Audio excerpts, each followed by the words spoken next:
Sino nag-finance, sino nagpasok nitong billion peso para matayo yung Bamban na Pogo Hub? Sen, after ko po nag-divest, hindi ko na po alam. Pero before po ako nag-divest po, yung isang Chinese po ang nag-approach po sa akin. So, Sino yung Chinese na yun? Isa rin po siya incorporator po ng Baofu po. Anong pangalan niya? Yung Huang po. Give us complete name. Ipaprovide ko po. Huang ano? Ipaprovide ko po. Yan ba sa incorporation papers? Si Wang Opo, Jiryang? isa po siya doon sa incorporation papers po. Si Wang Jiryang? I think so, opo. I think so o hindi? Yun lang naman. Opo, siya po yung kausap. Siya po yung incorporator, opo. At siya rin ang nag-finance nito. Hindi ko po alam kung sino pa po nag-finance, basta siya lang po yung alam po namin. Pero siya ang kausap mo dito para ipatayo itong Pogo Hub sa Bamban. Initially, hindi naman po Pogo Hub ang usapan. Ang initial po, housing po. Kaya yung lupa ko po ang gagamitin. After po nag-iisip po sila ng ibang types of business na po, umalis na po ako. Paano ka, sige, babalik ako dyan ha. But sinabi mo kasi kanina na si Wang Jiryang ang nag-finance nito. Sen, hindi ko po sinabi siya po nag-finance. Ang sinabi ko po, siya po yung kausap po namin. Sino nga nag-finance? But yun ang kulay, kailangan namin malaman kung sino ang mga taong nasa likod nito eh.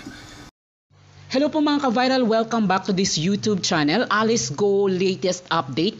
Natumbok na kung saan at kanino galing ang mga bilyones na laman ng mga bank accounts ni Alice Go o Go Huaping. Sa nakaraang pagdinig ay nilahad ni Senator Sherwin Gatchalian ang biglaang paglobo ng pera ni Go na pumasok sa mga accounts nito sa maikling panahon lamang. Subalit hindi ito dineclare ni Go sa kanyang SALN. Naayon kay Senator Sherwin Gatchalian ay hindi niya ito maaaring kikitain sa kanyang QJJ farm na pinaninindigan ni Alice Go na source ng kanyang income. Sa pagpasok kasi ng Pogo sa Bamban Tarlac na si Go din ang nagbigay ng permit bilang alkalde ng Bamban Tarlac ay doon din nagsimula ang pagpasok ng malalaking pera sa kanyang mga accounts. Kaya naman ay konklusyon ngayon ng mga otoridad ay may malaking kaugnayan si Go Huaping sa Pogo Hub sa Bamban. Meron din siyang binanggit na pangalan na nag-finance di umano ng Pogo Hub sa Bamban. At ang kontraktor na nagtayo ng malawak na illegal na Pogo Hub sa Bamban Tarlac. Narito ang nakakagulat na pagsisiwalat ni Alice Go o aka Go Huaping sa bilyon-bilyon na bank accounts na nakapangalan sa kanya at kung saan at kanino nang galing ang kanyang mga kayamanan. Ito ay noong mayor ka, no? Kaya talagang automatic ang gobyerno magdededuct sa sweldo ng isang salaried civil servant. Gusto kong matanong, bago ka naging mayor, ano ang saan ka kumukuha ng income?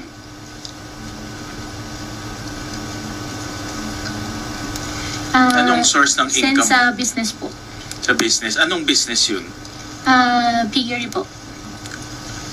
Piggery. Which particular company? Kasi marami kayong kumpanya eh. Diba? Tinignan ko may more than a dozen companies ang inyong kumpanya. So saan ka kumukuha ng income?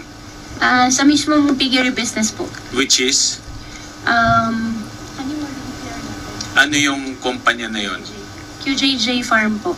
QJJ Farm. So dito ka kumukuha ng income. Opo. In the form of anong klaseng income? Anong klaseng income ang binibigay sa iyo ng QJJ Farm? Ako pa yung nagmamanage po nung business po. So may sweldo ka doon? Opo, ako na po yung nagmamanage po talaga. Oo nga, kung nagmamanage ka, may sweldo ka. Opo. Tama? Opo. Magkano ang sweldo mo? Hindi po sweldo na salary po.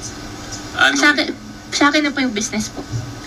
What do you mean? Linawin mo yung sagot mo, Miss Go. Kumukuha ka nagmamanage ka ng QJJ Farm? Ba, this is your family business? Meron ka bang sweldo na nakukuha sa kanya?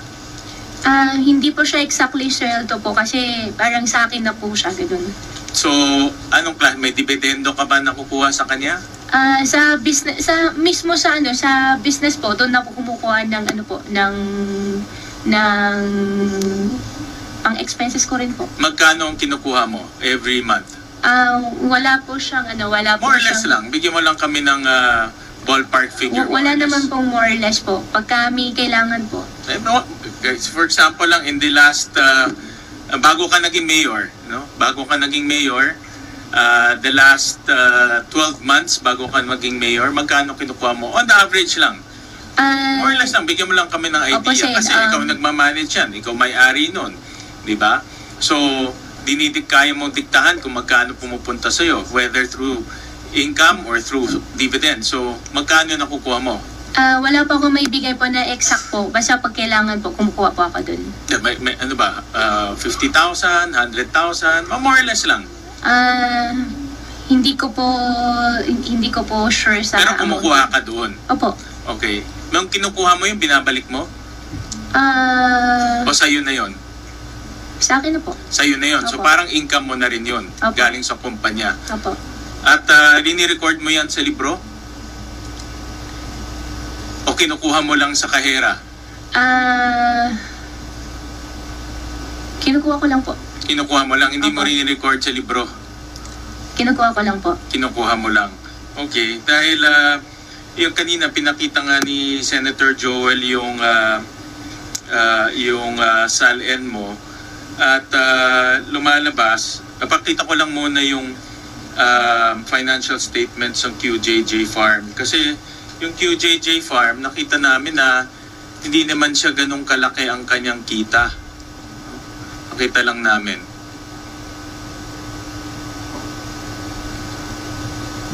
Yan. So, in 20... Yan, medyo mabagal ang internet. In 2022,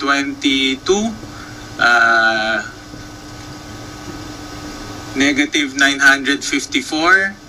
In 2021, 81,000 yung kanyang net income. So, yan yung kanyang kita, no? Sa QJJ Farm na sinabi mo yan ang main income source mo. Pero ang iyong SALN, ang net worth mo is 177 million.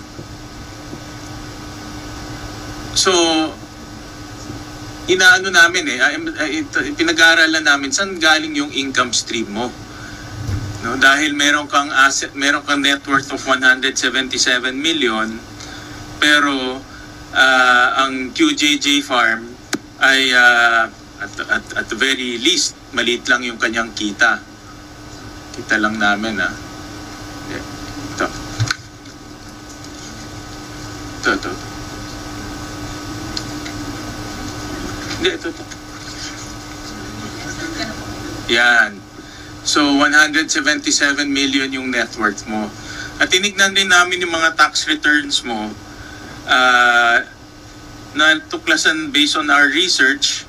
2 beses ka lang nag-file ng tax return mo in 2011 at 2016. Yan. So, nagbayad ka lang sa gobyerno ng 14,000 in 2011. In 2016, 24,000. And yet, yung net worth mo is 177 million. So, saan ba nanggagaling yung iyong income stream? Diba? Kasi kahit na sinabi mong kumukuha ka sa QJJ Farm, pero yung QJJ Farm naman at very least, at the very most nga 91,000 lang yung kita. Saan ka kumukuha ng iyong pangbili ng mga assets mo? Senwin, in due respect po, I think I have pending case po sa BIR. I invoke my right against self-incrimination. Yung pending case mo is because of that transfer. Allegedly, nagbenta ka ng shares mo from Baufulan to Mr. Jack And AMLAC po. No. And I have pending case din po sa AMLAC. No, but this has nothing to do with AMLAC. This has nothing to do with your tax evasion case. So, wala namang connection siya sa tax evasion case mo kasi yung tax evasion case mo is yung pagbenta mo ng shares mo kay Jack Uy. Opo, pero sa dami po na cases po naka-file po sa akin, nag-worry din po ako lahat ng sasagot ko po dito may use against me po. Sorry po, Sen. Sen. Sherwin, before you continue, para sa kaalaman lang lamang ng lahat, pumayag si Senate President na mag-session tayo by 3:20. So hard stop na po natin before then. So that sina Sen Bongo and Sen Robin ay makapag-tanong pa. Salamat po. Please proceed, Sen. Sige, thank you, Madam Chairman. Tatalon ako sa isang question but related, no? At natanong ko na rin to last time kasi madalas, hindi ko pa rin ma-figure out kung paano natayo yung Pogo Hub sa Banban. Dahil kinos out namin yung Pogo Hub sa Banban, lumalabas na at the very least is about 6.1 billion pesos papakita namin. No? At based sa mga dokumento at doon sa hearing ring natin, Miss Go, kayo nag-apply ng lono, kayo nag-apply ng mga building permit, and I understand from your testimony last time na ang Baofu is the landowner and the lessor. Tama po ba? Do you confirm this again? Before po ako nag-divest po, sa akin po yung lupa. After po ako nag-divest po, hindi ko na po alam sa kanila. Correct. Pero nasabi mo in your first hearing na ang Baofu land ay siya yung lessor dito sa mga Pogo na mag-ooperate, tama? At based rin dun sa mga dokumento, nakita namin from building permit to fire safety permit to occupancy permit, ikaw ang nag-apply, no? Lahat nito. Nag-apply po ako, Senwin, nang dahil sa akin pa po yung lupa at that time. After po ako nag-divest po, hindi na po ako nakialam. Divest ka is nung naging mayor ka na correct? I think hindi po. Hindi pa po ako mayor po noon. Kailan ka nag-divest? Hindi ko po alam po yung exact date po doon sa documents po, pero sabihin na natin, from 2019 all the way, let's say, to 2022, ikaw pa rin ang nakapangalan doon as president. Diba? As president. Ikaw pa rin ang nakapangalan sa Baofu as president. Tama? Opo, Sen. After po ako nag-divest, hindi ko na po alam sa kanila. Correct. But from 2019 to 2022, ikaw ang president ng Baofu. Correct? Hindi po ako sure kung hanggang 2021 or 2022 po. In the records. But ikaw ang nag-apply ng lahat. Correct? Ng building permit, ng lono, ng fire safety permit, lahat ng permit for Baofu until nag-divest ka, correct? Isa po ako tumulong. Okay, but yung pangalan mo nandoon no? That's the record. Ngayon, ang tanong ko sa iyo is, since kayo nag-apply ng mga permit, sino yung contractor nitong corporation na ito? At sino yung mga ginamit yung mga, tinanong ko na ito, but tatanungin ko ulit, no? Para ma-recall natin lahat. Sino yung contractor? Sino yung mga nag-supply ng labor? And all that. Sino nag-supply na labor, sino nag-supply na heavy equipment, sino yung mga yun? Sen, honestly, wala po akong idea, pero pwede ko pong kunin yung details at i-provide po sa inyo. Ang alam ko po, ang contractor po is Chinese po yung contractor. Hindi po ako kausap, kaya hindi ko po alam, pero makukuha ko rin naman po yung details po kung kailangan nyo po. Pwede ko po i-coordinate po. Sige, supply mo na lang dito sa committee yung mga detalye ng sino yung contract. Kaya ito, yung pinapakita ko sa slide, no? 6.1 billion yung cost nitong lupa na ito. Maraming buildings ang itinayo dyan. At hindi naman yan pwedeng parang kabuti na lang nalalabas. Diba? May nag-construct niyan. At kayo, bilang 50% owner ng Baofu, kayo nag-apply ng permit, obviously, kayo may kinalaman sa nag-construct nito. Sen, katulad po nung na-mention ko po kanina, wala po akong kinalaman, pero pwede ko pong kunin yung details, ipaprovide ko po sa inyo. Sige, mamaya, ipag-usapan natin ulit yan.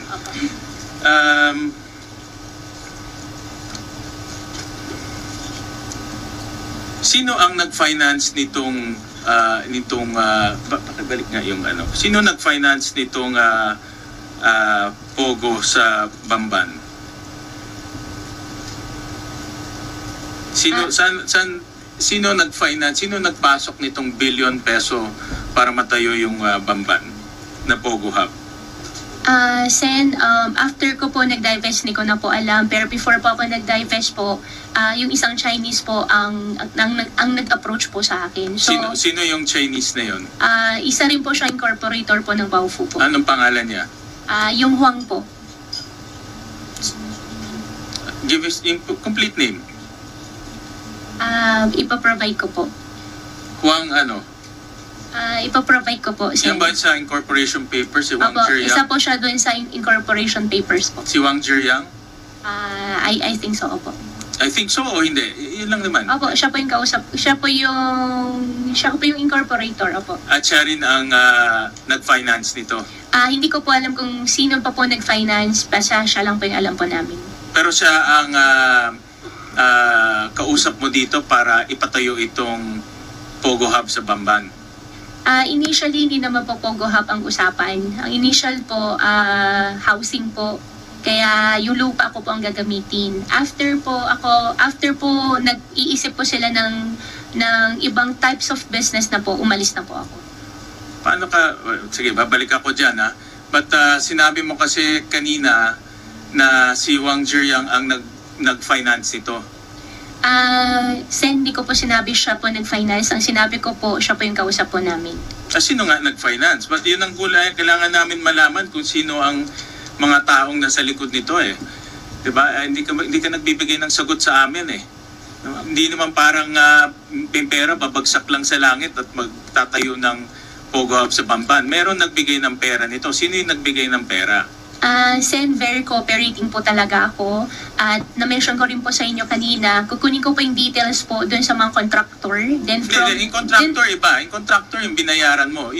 Wala pa akong binayaran ng contractor po, Sen. Yung contractor iba yun. Mamaya papakita ko yan ha. Opo. Yung binagsakan ng pera, yung pinanggalingan ng pera, saan galing yun? Hindi ko po alam, Sen. Hindi mo talaga alam. Hindi ko po talaga alam. Okay, sige. May papakita kami. Ito. Kasi based sa mga news reports, may mga nabasa akong news reports, may mga nabasa akong based on our research at news reports sa mga sinasubmit dito sa amin na from 2018 to 2024, 1.9 billion pesos ang pumasok sa accounts mo. Papakita ko ngayon. And this is based on sa mga news reports nakita namin. Kung makikita natin, noong mga unang panahon, wala namang pumapasok sa accounts mo. Pero pumasok sa account mo between 2018 to 2024, 1.9 billion pesos, of which 666 million in cash at 1.2 billion in check. Sinabi mo, kumukuha ka ng income sa QJJ Farms. Nakita namin walang income in QJJ Farms. Tinatanong ko sa iyo kung magkano kinukuha mo doon. Ayaw mo sabihin kung magkano kinukuha mo ngayon.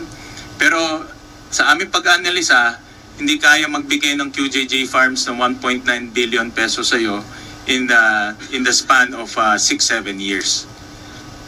Ngayon, ang tanong ko sa iyo, saan galing itong perang ito? Since may mga kaso na po final po sa akin, I invoke my right against self-incrimination. Anong kaso yung mga final sa iyo? Ang final po sa akin, AMLAC, final po sa akin sa BIR, I think 7 cases. Pero wala naman to connection sa mga kaso mo eh. Magpa-file, alam ko hindi po ako nagkakamali, may file din po sila ng tax evasion po. But the tax evasion nga is pag-transfer mo ng shares to Jack Uy. No, ito, iba naman to eh. Wala namang connection to sa tax evasion. So ang tanong ko sa iyo, saan galing itong perang to? Since may AMLAC na po na file po, I refuse to answer po. Sorry po talaga. Isa pa, kanina pinakita namin yung QJJ Farms ay maliit lang yung kita niya. Pero natuklasan din namin, again, sa mga news reports to sa mga news reports, sa mga research namin, na between 2018 to 2024, 3 billion ang pumasok sa QJJ Farms, of which 1.2 billion in cash at 1.7 billion in check. At ito, pag i-add ko yung kaninang sinabi ko, tsaka ito, almost 5 billion na. Malapit na ito doon sa halagang ginamit sa pagpapatayo sa Bambang Pogo Hub. Pag titignan mo rin in timing, 2017, 2018, 2019, lahat to eksakto kung kailan pinatayo yung Bambang Pogo Hub. Ang QJJ Farm, sino ang presidente? Sen, I think regarding po dyan, But who's the president ng QJJ Farm? Sino ang president? ako po yung president. Kayo ang president ng Opo. QJJ Farm, di ba? Opo. Kanina sabi mo, you also manage and control dahil nakakakuha ka ng pera doon. Opo. Definitely, alam mo rin, may pumapasok na pera doon. Sen, regarding naman po dyan, since may nakafile na po sa akin na case, I think sasagutin ko po siya sa korte. At regarding naman po, Sen, po, dun sa sinabi niyo po kanina sa akin na yung pera ay might be used in Pogo, check nyo rin po, wala pong Pogo related po na pera if ever po. At saka even po sa mga contractor po, wala pong any transactions po.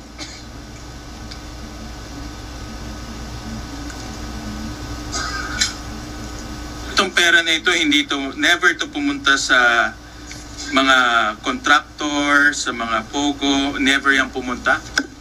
Sen, wala po akong business na Pogo. Kaya wala rin po akong Hindi ba ito pinagawa po na pumunta, Pogo. itong perang to, hindi ito pumunta sa pagpapatayo ng Pogo sa Bamban? Wala po Kasi akong yung timing, perfect timing, yung pagpasok. Balikan natin yung kanina. Opo, Sen. Check nyo naman Pagpasok po. ng pera, eksakto 2018, 2019. Sa farm, ganun din, 2018, 2019.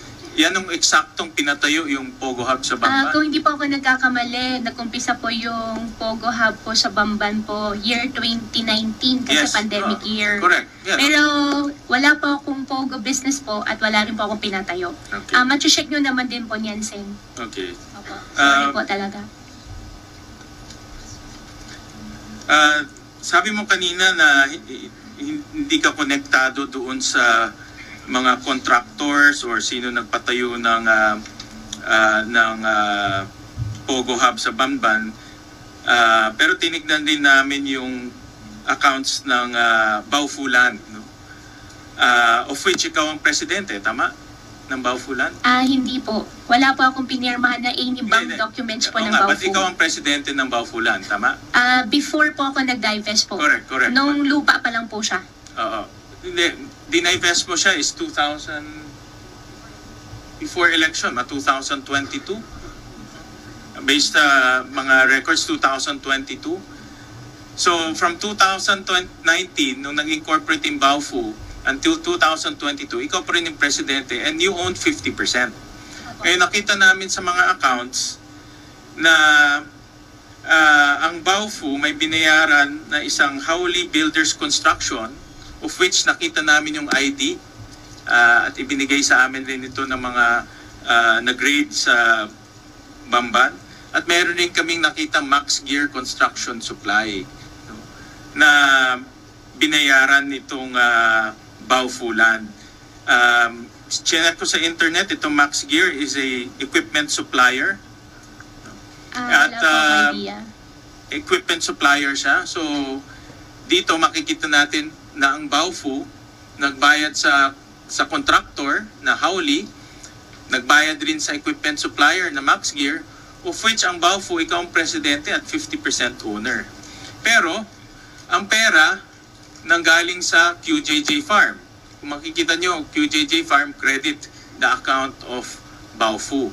So, ang ibig sabihin nito, ang perang pumasok sa QJJ Farm, kanina pinakita namin 3 billion, pumunta dito sa Baufu at binayaran ng mga contractor. Ito yung matagal na namin ni Sen. Risa hinahanap because honestly, na-dead end kami dito. But based on our research, ngayon, natitrace na namin saan nanggaling ang pera, sino yung mga contractor, at definitely yung pera bumagsak sa kumpanya nyo, QJJ Farm, at bumagsak sa personal account mo as Alice Guo.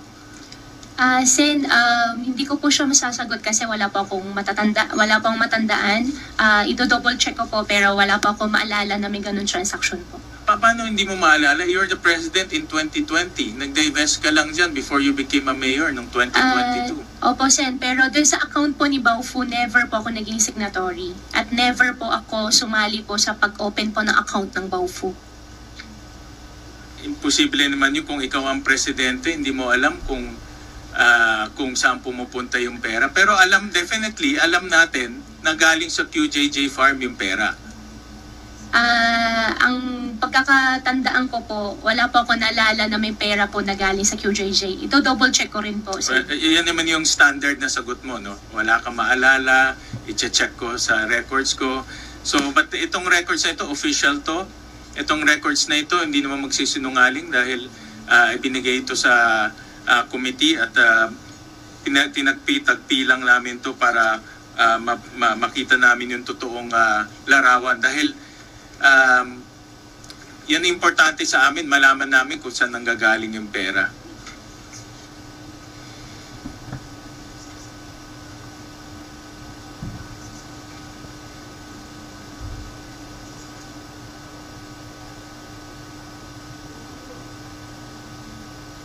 Madam Chair, I know that we are rushing against time, pero merong a few items na lang, no, with the permission of the good chairperson. And kanina madalas ko marinig sa iyo na sabi mo wala kang connection sa Pogo at wala kang connection sa mga doon sa operation ng Pogo sa Bamban. Pero meron din kaming nakitang mga